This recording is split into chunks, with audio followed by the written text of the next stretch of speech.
Welcome. See You Sometime podcast. Andrew here. Thank you for joining us yet again for another interview with a local athlete. A couple of things. First of all, we've been getting some really good download numbers, some great reviews online.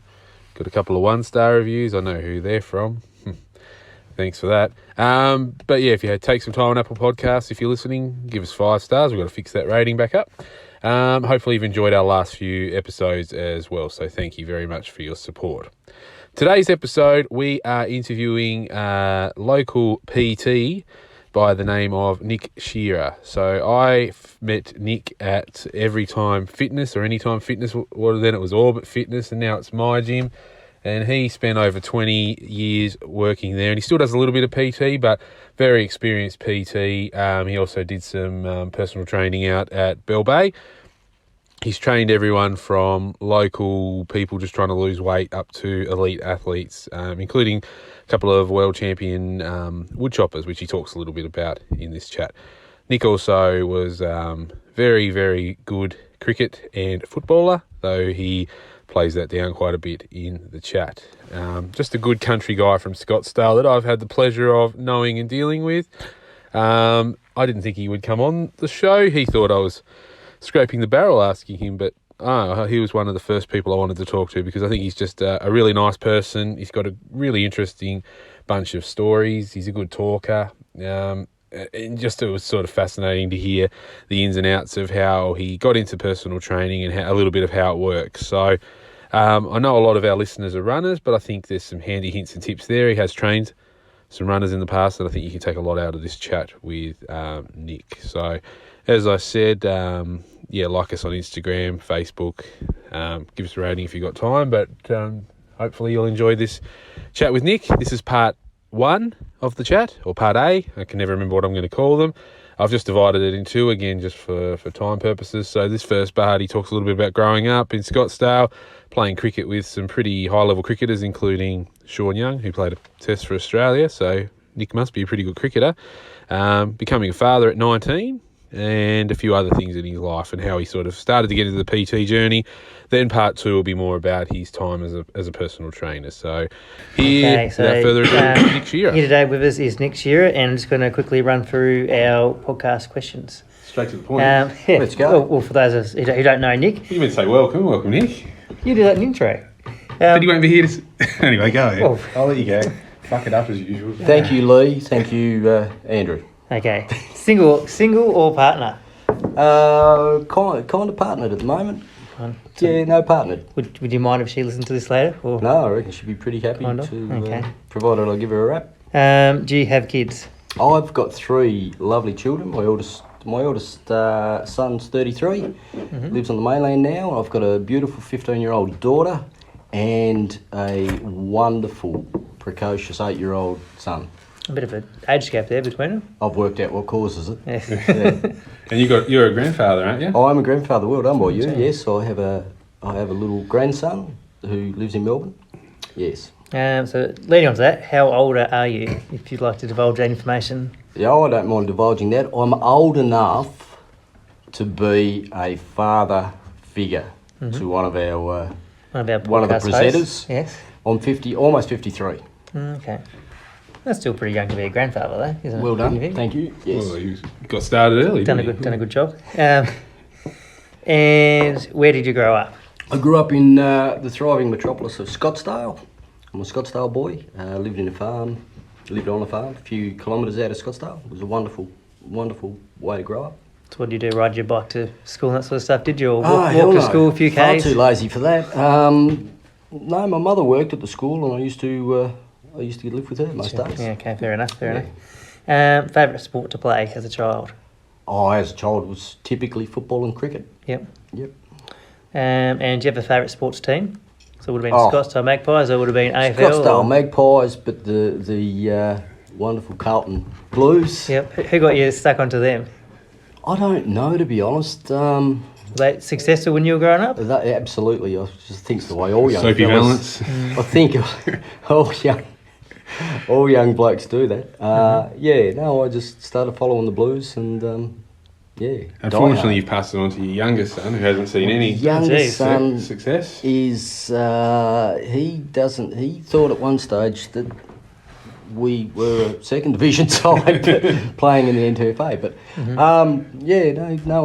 my eldest son. I remember a little side story. My eldest son, when he was about 7 or 8, was Carlton. Not overly interested in football, but Carlton. We were driving home from Launceston one day and got to Newnamara, and he said, "Dad, I've got something I need to talk to you about." I said, "Oh, mate." His name's Zach. Shout out, Zach. What is it? And he said, "I don't want to follow Carlton anymore. I want to go for the Lions," who were winning everything at the time. Yeah. So I promptly put him out on the side of the road and he had to walk home. But yeah, you got to get him young. You do. And favourite food? Do you know, Silverside, there you go.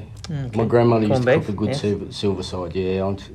But I'm not a foodie, I don't. Mm-hmm. Do you run with music or phone? I guess for our runners out there.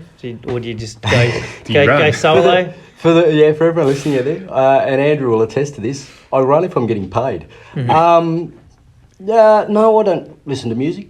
Okay, so I actually find my footfall. Yep. I get into a rhythm with my breathing and my footfall, and that, yeah.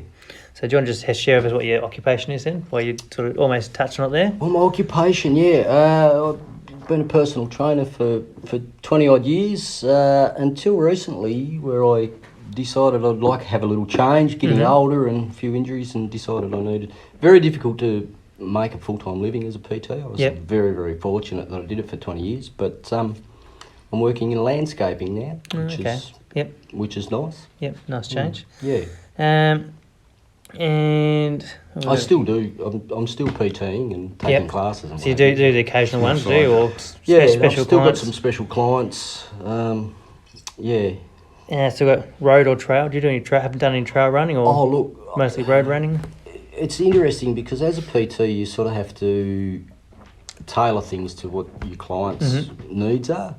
So whilst, yes, there was an awful lot of road running, I was fortunate enough to train quite a few people to do Kokoda when that was very popular. Okay, yep. So we did a lot of work in the gorge and a few of the places out of town. So, so did you get to go do it, or just the? No, clients? I didn't. I was far too poor as a PT. I was far too poor for that sort of carry on. Should have gone to take you with. Just trained rich people. And I guess going to that, like hills or flats. So would you prefer running there? Oh, hills. You hills prefer without any hills. Intensity over duration. Intensity over duration. Yeah, I so guess that's get a harder workout in. Get a much short time. We used to. It's interesting and probably digressing a little bit, but I used to train. Used to take a group of inverted commas non-runners or people that hadn't run, or it was something they really wanted to do at the gym every year to do Burnie 10. So we do a 12-week program for the first 5 weeks probably. The gym that I've worked at continuously for 20 years is in South Launceston. And do you want to give it a shout out? I want to give it a plug. It's now called My Gym. Wonderfully welcoming. Andrew will attest to this. Very welcoming. It used to be called Everybody Fitness, which was a great name, but My Gym's a great name as well. A lot of hills in South Launceston. Yes, I know and that. For the first probably 4 or 5 weeks, we would do exclusively hills, whether it was walking or run walking. And after that, I'd give them a flat run, and people would go, "Oh wow, I didn't think I'd be able to." So it's a really great way to get a quick start. So this one's probably more for runners, but longest distance you've run, or I guess longest event sort of thing you've done, or all day PT maybe. Yeah, just as a one-off, I used to take a lot of people to do the Burnie 10, and that was, and within the Burnie 10, you know, go out with some of the quicker people in the group, drop back through the pack, pick up your next lot, drag them through. Funny story, the last Burnie 10 I did with a group, ran past this old guy that was shuffling along, and I ran past him 3 or 4 times, and the last time I caught up with him with a couple of ladies, and he said, "Hey, mate, I'll give you a bit of a tip." I said, "Oh, yeah, what's that?" He said, "Pace yourself, pace yourself, you're up and down like a yo-yo." So, but in any week when I was PTing, you know, you could run anywhere probably up to 50k with people. Yep. on and off. Yep, You know, yep. you do a half-hour session run with someone, and then you do a boxing session or a weight, and then the next client would want to do. So, yeah. Did it get you sort of worn out at all doing all that exercise, or did you do other things on top of that? Did you like play footy or anything like that? No, I'd pretty much finished playing football and cricket by the time I got to PTing. PTing was a bit of a later career change, probably in my early 30s, I guess, or 30. So I'd stopped playing competitive sport pretty much after that. Mm-hmm. Did go back and have a little game of cricket with some of the boys that I knew at Mowbray, but that was a bit social rather than, Oh, Mowbray.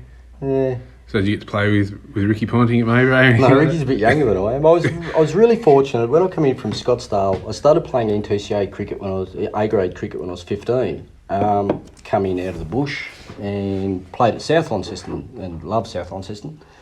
And we were really fortunate. The NTCA at that stage was a really strong competition. You know, you had your test players, your shield players, and they all Got some time to play. Yeah. And it was a very, very hard, very tough competition, but really well worthwhile. So, that was wonderful.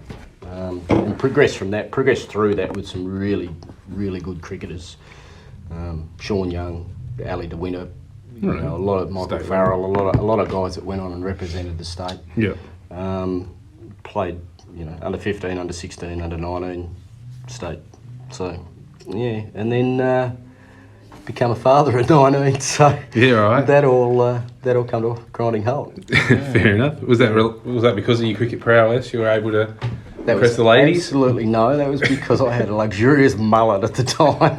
I did see a photo. Maybe we'll use that as the photo for the podcast. Maybe we won't. No. Okay. Short answer, no. So growing up, is that the end of your... End of my segment, yeah. Fucking hell. Jesus. Great questions, Luke. Yeah. So you grew up in Scottsdale, you mentioned that. So what was life like then? You were saying before we recorded, you're a sporty kid, so tell us a little bit about that, those days. Really, really fortunate. I've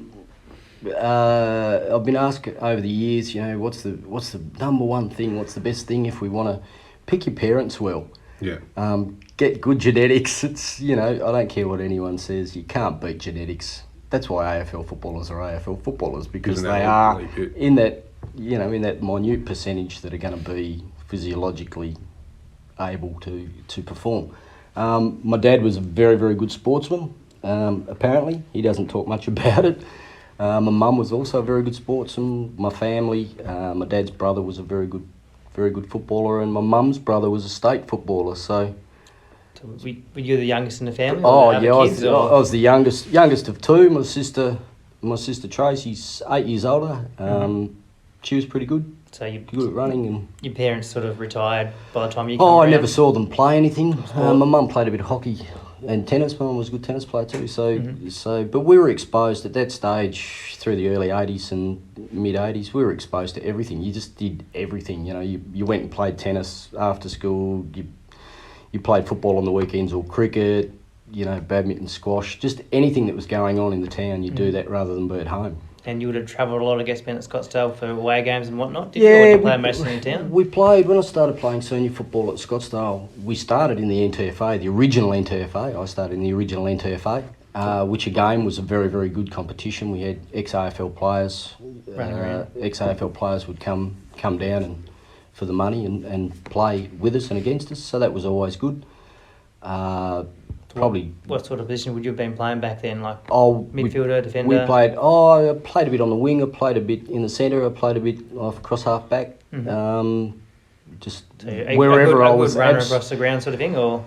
No, look, running wasn't a thing, and training in those days wasn't a thing. Turned up 2 days, 2 nights a week. Look, if you were lucky, there were certain players. I was fortunate enough to play with a guy called Jamie Dennis, who won a couple of Hex Smith medals. And played for North Lonnie. He played for North Lonnie in his later years. And Jamie was an incredibly driven guy. He trained and trained and trained, I remember a day going fishing at Blackman's Lagoon, and Jamie ran into the fishing spot and then ran out again. And, everyone else drove in cars and sort of said how stupid he was. But there was a culture that, if you were good enough, you'd do it. And if you weren't, all the training in the world. Now, unfortunately, when I became a PT and I realised what could be achieved with a bit of training, I wish I'd, Tried a bit harder. So you had a bit of just wish I'd natural had the knowledge. There wasn't the knowledge, and So did you sort of think it was you're either gifted or you weren't? You didn't at the time, or you didn't have to do the extra training? Gifted's a really big word. I wouldn't suggest that I was in any way, shape, or lucky. Is probably the best way to put it. Yeah. I guess I'm talking about like the people who were the best at that footy with you playing at that time. Like did you assume they were gifted, or did you assume they put lots of hard work? There was an assumption that they were just naturally very good footballers. And cricket was much the same. When I started playing A-grade cricket in Launceston, training consisted of a bat and a bowl in the nets and a bit of fielding, and like there was no conditioning or anything like that. But you probably just because you're so active, you keep it fit anyway, though, I guess. Or it was all most people in that age group. Yeah, it was just naturally. You're like Andrew. You run around with football everywhere and keep kicking it yourself. And absolutely. Cricket in the backyard. Yeah, probably a bit better than Andrew, but I doubt it. You got to remember, Lee. He's a power athlete, and he is. It's nice some people listen to the episode. I haven't.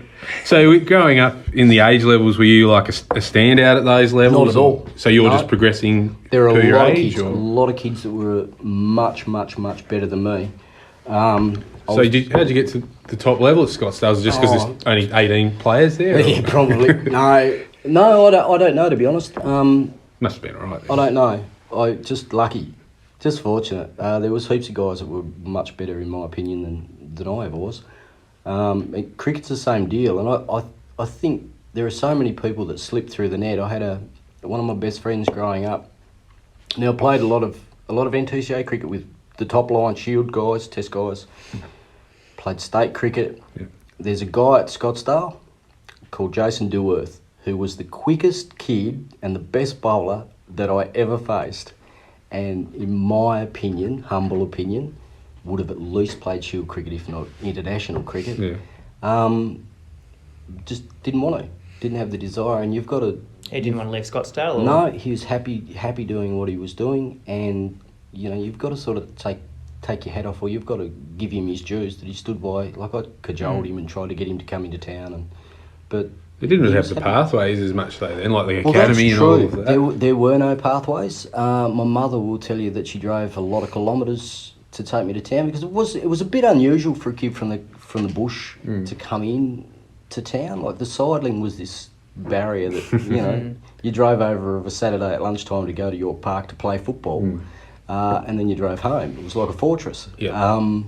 So I was pretty fortunate in that my parents never put any ceilings on me. They sort of said, if you want to do it, do it. And they would happily drive me.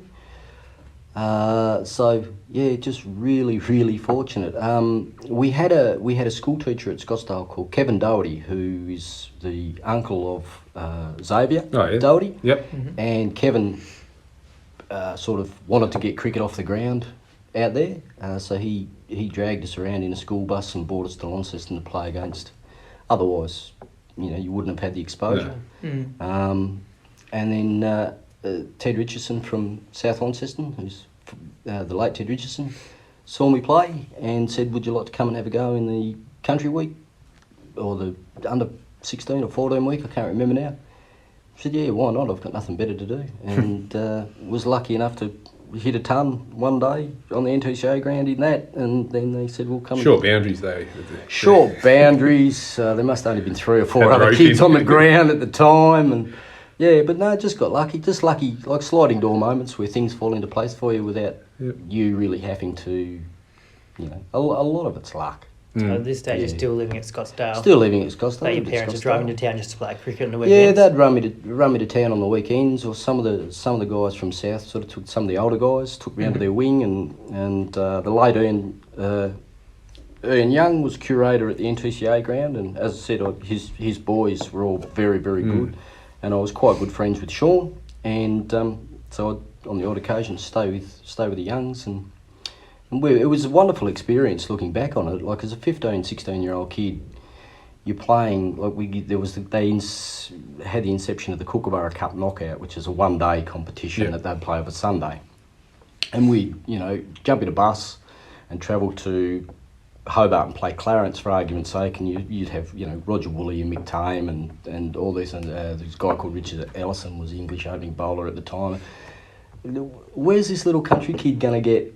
Like it was amazing. The state team didn't play a full roster back in those days. Yeah, did they did. Yeah, I'm not that old. Yeah, so I was just checking. I was trying to find out subtly. I was going to go, did we have a state thanks team very then? much. No, we were quite good and quite strong, and I was just lucky to grow up in an era when that happened, and you were able to get exposed to that. You didn't have to move to Hobart to play top club cricket. No, they sort of all drift south. Yeah, unfortunately, it's a bit.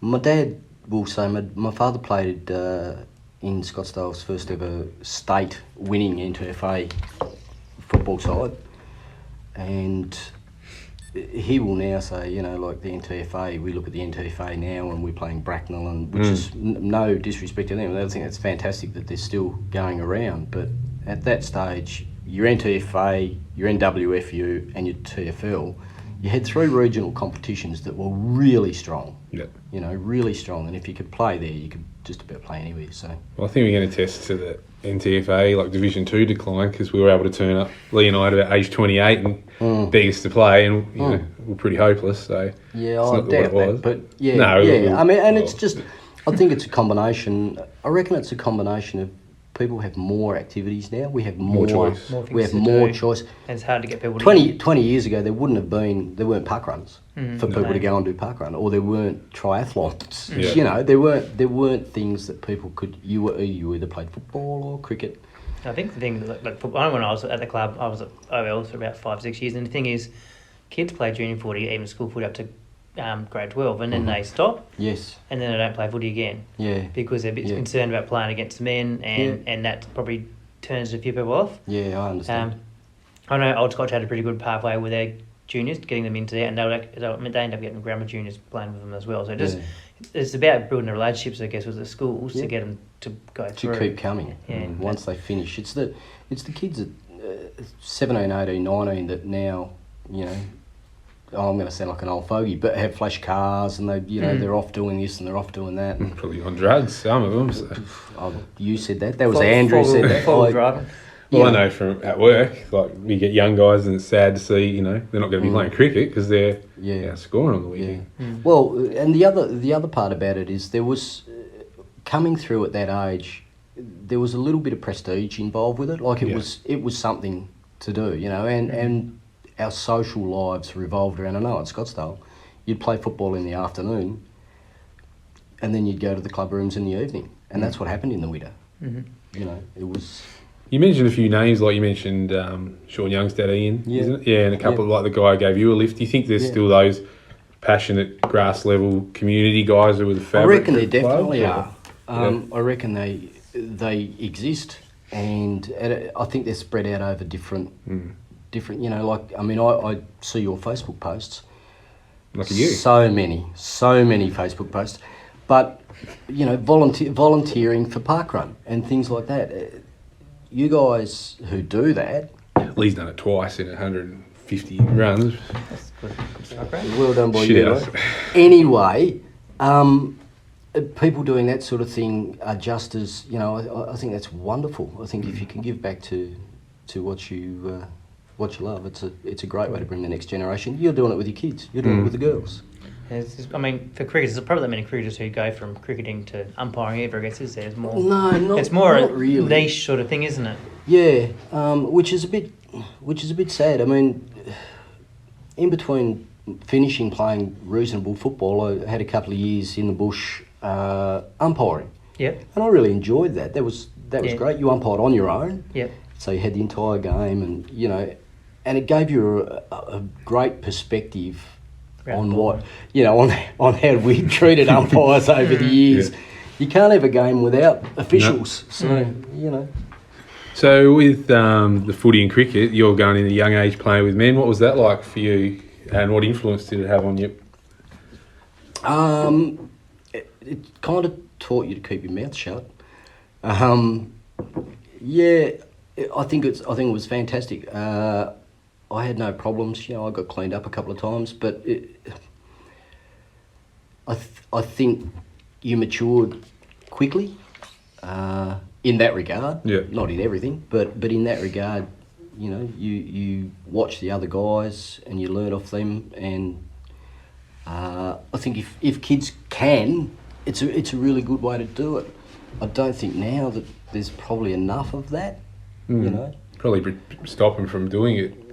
I Maybe in the reckon country so. they do a little bit, but Yeah. Oh, and look, in the country areas, I've seen the demise of country sports purely because, and it's a socio-economic yeah, thing, I'm sure. People don't want to do it. Well, And they kids can't have get got to move volunteers. away from the there's kids have no got to work move for away from. There's no families, work, yeah. and they know, so they have to move, and that's a little unfortunate. When I grew up, every little small country town, Branksome, Ringarooma, Winnerly, Bridport's not as small anymore, but they all had Yeah. really strong sporting identities, and the clubs were sort of the central hub of those towns. But they're the first things to go, yeah, you know, as the towns die. So, yeah, exactly. you know. So, did you have any starring moments or proudest moments in the cricket or the footy, or None best whatsoever. games? Not one good None game? whatsoever. No best and fairest. No, nothing of note. Nothing. We worth, hit that century, you said. Nothing worth. That, Any that's a premierships? fluke. Any premierships or anyone? Do you know what? Yeah, played in a few cricket premierships, but only bush league. No, I don't. Unfortunately, played in some awesomely good sides, and yeah, no, nothing to get excited about. No, fair enough. Did you get any leadership roles though, or ever? I was captain? pretty lucky, and again, luck plays such a big part of it in through underage football and cricket. Coming in out of the country, I don't know how or why, but was made captain of some football sides and some cricket sides. So It'd be interesting to see what other people would say about your ability growing up. Yeah, well, 'Cause you're sort of don't reckon underselling you're gonna yourself. ask. Oh, I'm really not. I'm really being quite honest, and you know. Anyway, Must have been all right. next. Do you think the sport helped you keep you on the straight and narrow out there, did it? Giving you something to You're do? presuming he was on the straight. Yeah, I was a father at 19, so potentially not. What was that like, if you don't mind us asking? Because that's pretty bloody young to have that. Fortunate in that I had good family support. What did your mum and dad say when you told her 19? Can you remember that? They may listen to this. They were wonderfully supportive. Oh, look, it was a shock and it was unplanned, but I wouldn't change a thing about it. You know. Oh, yeah, obviously you love your son or whatever. But My eldest son, a wonderful young man, and had a wonderful time with him growing up. Yeah, I have forgotten what the question was. oh, just what that was the impact of that, like when you first. Oh, found the out, impact. even, Well, like- the impact of that was at that age I was playing A-grade cricket in Launceston, playing senior football at Scottsdale, and enjoying life. And then all of a sudden it's like, okay, well I've got to probably give those dreams Cut back a away bit. and go and try and make some money somewhere Yeah, to fair support enough. us. You know, like so. Yeah, I'm not saying that nipped any wonderful sporting careers in the bud because A, I probably wasn't good enough to ever go any further, and B, I wasn't dedicated enough to go any further. No, okay. Did you ever have your eye on going any further though, at any stage, or it was just look, right place, I right think every young person that plays sport, even if they don't admit it in the back of their mind, probably has a. I remember filling out a football questionnaire once, and they said sporting goals or whatever.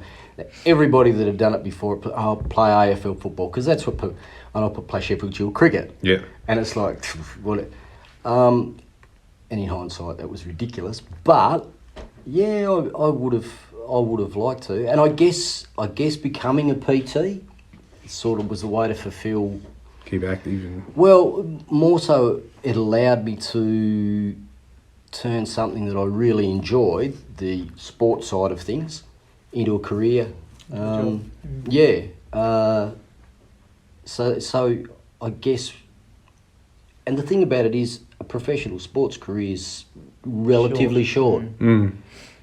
But you know, at 53, I can still participate and absolutely. maybe not influence, but help people a little bit, and Yeah, so it's a way to fulfil that. Yeah. Yeah. So I've heard this guy's story about how you dragged him from the being some big fat black and helped him strip the weight down. He's Well, he's done an See, Lee, exercise. I would really like to take the piss out of Andrew Yeah. here, but I don't think we can No. because He's done a lot of good work. it's not the PT or the coach because in the end the individual does the work. Mhm. You know, you can. I've always sort of thought as a PT, my goal is to educate and, you know, give positive reinforcement, but allow people to fulfil their own potential. I don't know whether I'm allowed to say this because it may not be politically correct, but I'll never be 6'4" and black. You know, I'm never going to be in the NBA. So my ethos has always been to help people be the best them that they can be. So many times, and other PTs out there or coaches or whatever will hear this, people come to you and they'll say, oh, can you give me, you know, I want to look like, pick a model, or I want the physique of an AFL footballer. And you say, well, hang on a minute, you know, let's just work on being the best you can be. Mm-hmm. And then we'll see what happens after that. Sort of comes back to that genetics you were Comes back to talking about. genetics, but also trying to give people achievable goals, realistic and achievable goals. I mean, let's be honest, if Andrew had come to me and said, I want to run the Burnie 10, that's very achievable. Mm-hmm. If Andrew had come to me and said, I want to be an NBA basketballer, you'd have to say, well, hang on, Tiger. You know, you need to grow a little bit. Yeah. You know, but my point is, if we can help people have realistic, achievable goals, I think less people get disheartened. I think a lot of people come to, whether it's running or triathlon or fitness or whatever it is that they come to, with really high expectations, and they don't meet those expectations really quickly. Yeah. And do they tend to like blame you almost, like those sorts of people? Like, No, only you. Yeah. So in Andrew's episode, Georgie mentioned that Stop mentioning my episode. that you made her and him feel like rock stars. Like you really build them up and make them feel very important. And is that something that sort of helps, like I said, making them the best them? Is it something you sort of do for your clients? I reckon if you can find something that you can be, first thing you need to do, I think, in any sphere is to form a relationship with people. And I don't mean, well, I mean, Andrew used to ask me out and that was embarrassing, but if you can form a relationship with people, and the relationship has to be based on honesty and trust. So if I can see something about someone that I can speak to in a really honest manner, and in Andrew's case, we're taking the piss a bit, but he is a really strong, powerful guy. Yep. So, you know, that's the key there. With Georgina, Georgie was really determined. You know, she was really determined. She wanted to do it. Well, the second time around, she really wanted to do it. There's someone like her, she's going to ask you like 100 questions and you're going to have to answer 100 questions to get her going. So that's those different personalities. Oh, of course, that's the other thing. And you learn to be successful, I think, in the job. You have to learn to read people a little bit. So, you know how to push one person, like, you know, I've got clients that are so number driven. They need to know, you know, how many reps they're doing, how many kilometres they're doing, what their body fat is, all of those sort of things. Other people are, you know, more esoteric and they just want to go, oh, we're going to do this for half an hour and see what happens. Some people are results driven. Some people aren't. You know, some people need the drill sergeant approach and some people need the gently, come on, you wonderful, you know. And no way's right or wrong. It's just about finding what motivates people and what helps people, really, you know.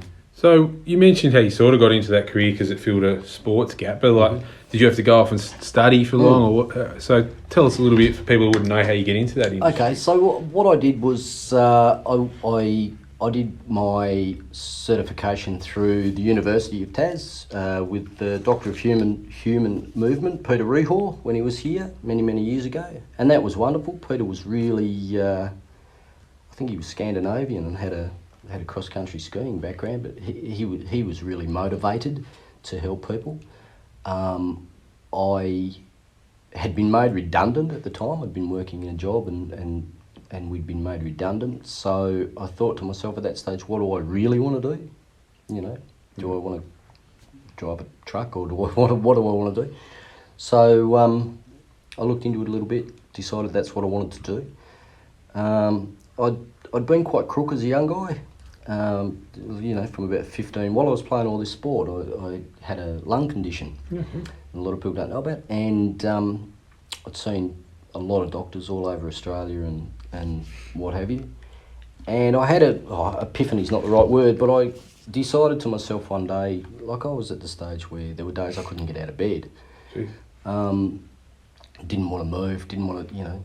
Was it like sort of asthma sort of thing? Or was it something kind else? of. It was a thing kind of called like bronchiectasis. So I was getting repeat chest infections, lung infections. Yeah. Over and over and over. I was living on antibiotics, you know, intravenous and all. It was pretty bad. And I was on our property and our farm at Scottsdale one day, and I thought, well, this is no good. I'm just going to go. Now, a doctor from America had told me that I wasn't to do anything much. Conserve your energy, sit around, you know, don't push it. And I thought, bugger it, I'm going to get as fit as I can get. Now, up to this stage, I'd done everything on natural ability, and I just thought I'm going to get as fit as I could get. So the first day, we had a big range of mountains behind our farm, and I went over and I decided I was going to run up this mountain. And I got 2/3 of the way up and nearly died, and thought, well, this is... But fortunately, at that stage, Scottsdale got a little gym, a little community gym, and started going there 3 or 4 mornings a week before work, and it just took off, and I felt better and better and better. I was still taking a lot of antibiotics. I was going to say a lot of drugs. That doesn't sound great. I was still taking a lot of antibiotics and what have you, but eventually, after 4 or 5 years, I stopped taking everything, and... So was that doctor said you didn't need to, or you just no, go yourself? The doctor, a thoracic surgeon from America that we saw, said, look, you just need to not do anything and, you know, conserve your... anyway, you don't need to know all the ins and outs of it, but it was... Feels inside. It was pretty bad. It's a bit like AM4. He took up swimming because he had asthma. And then exactly. he improved and got rid of asthma. I just decided that I was either going to do it or...